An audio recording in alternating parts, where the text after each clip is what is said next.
আজকে বাজারে গিয়ে আমি নিজের হাতে মুরগি কিনলাম 2 কেজি বরাবর, আর এটা নিয়েছে 300 টাকা।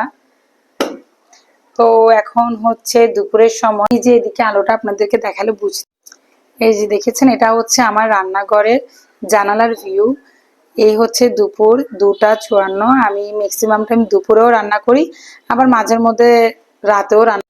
সেটা হচ্ছে আমার বাসায় বাজার, মানে সেটা হচ্ছে আমার বাসায় বাজার আসার সময়ের উপরে নির্ভর করে। কখনো বাজার থাকে, কখনো থাকে না। আর এখন থেকে আমি চিন্তা করেছি নিজের হাতে বাজার করেই নিয়ে আসব, এতে সময়ের গরমিলটা একটু কমে যাবে। তেজপাতা দেওয়ার পর এখন কেটে রাখা পেঁয়াজগুলো দিয়ে দিয়েছি। বৃষ্টির কারণে কাপড় চোপড় গুলো এখানেই দিয়ে রেখেছি, কি করব, বাইরে তো দেওয়ার কোনো উপায় নাই। দেখি আমার পেঁয়াজের আর তেজপাতার কি অবস্থা। বেশিক্ষণ এক জায়গায় দাঁড়িয়ে একই কাজ আমার বারবার করতে ভালো লাগে না, তাই এদিক সেদিক হেঁটে বাকি অন্য কাজগুলো হাতে সেরে ফেলি। রান্না যখন করি শুধুমাত্র রান্নাঘরে থাকি না, কিংবা রান্না নিয়েই মানে এক নাগারে পড়ে থাকি না, বসিয়ে মাত্র অন্য জায়গায় অন্য কাজগুলো শেষ করে আসি। এবার মাংসগুলো দিয়ে নিব,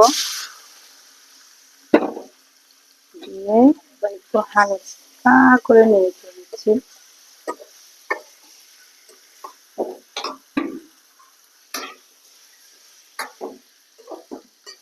আমি কিন্তু আমার ব্লগ গুলো হাতে নিয়েই করি। সেলফি স্টিক যেটা ছিল সেটা ভেঙে গেছে, আসলে নষ্টই হয়ে গেছে।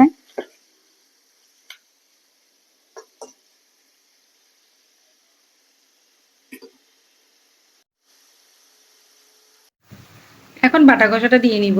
পরিচিত একটা শেফ বলেছিল যে তেলের উপরে নাকি আগে মাংসটা কষানোটাই হচ্ছে বুদ্ধিমানের কাজ, এতে মাংসের টেস্ট অনেক বেড়ে যায়। মাংসের যেটা লাস্ট এবং ফাইনাল টাচ সেটা হচ্ছে মশলা, এটা রাঁধুনি। এরপর এগুলো একটু নেড়ে চেড়ে ঢাকনাটা দিয়ে দিব। প্রায় আধা ঘন্টা পর মাংসটা নামিয়ে নিব।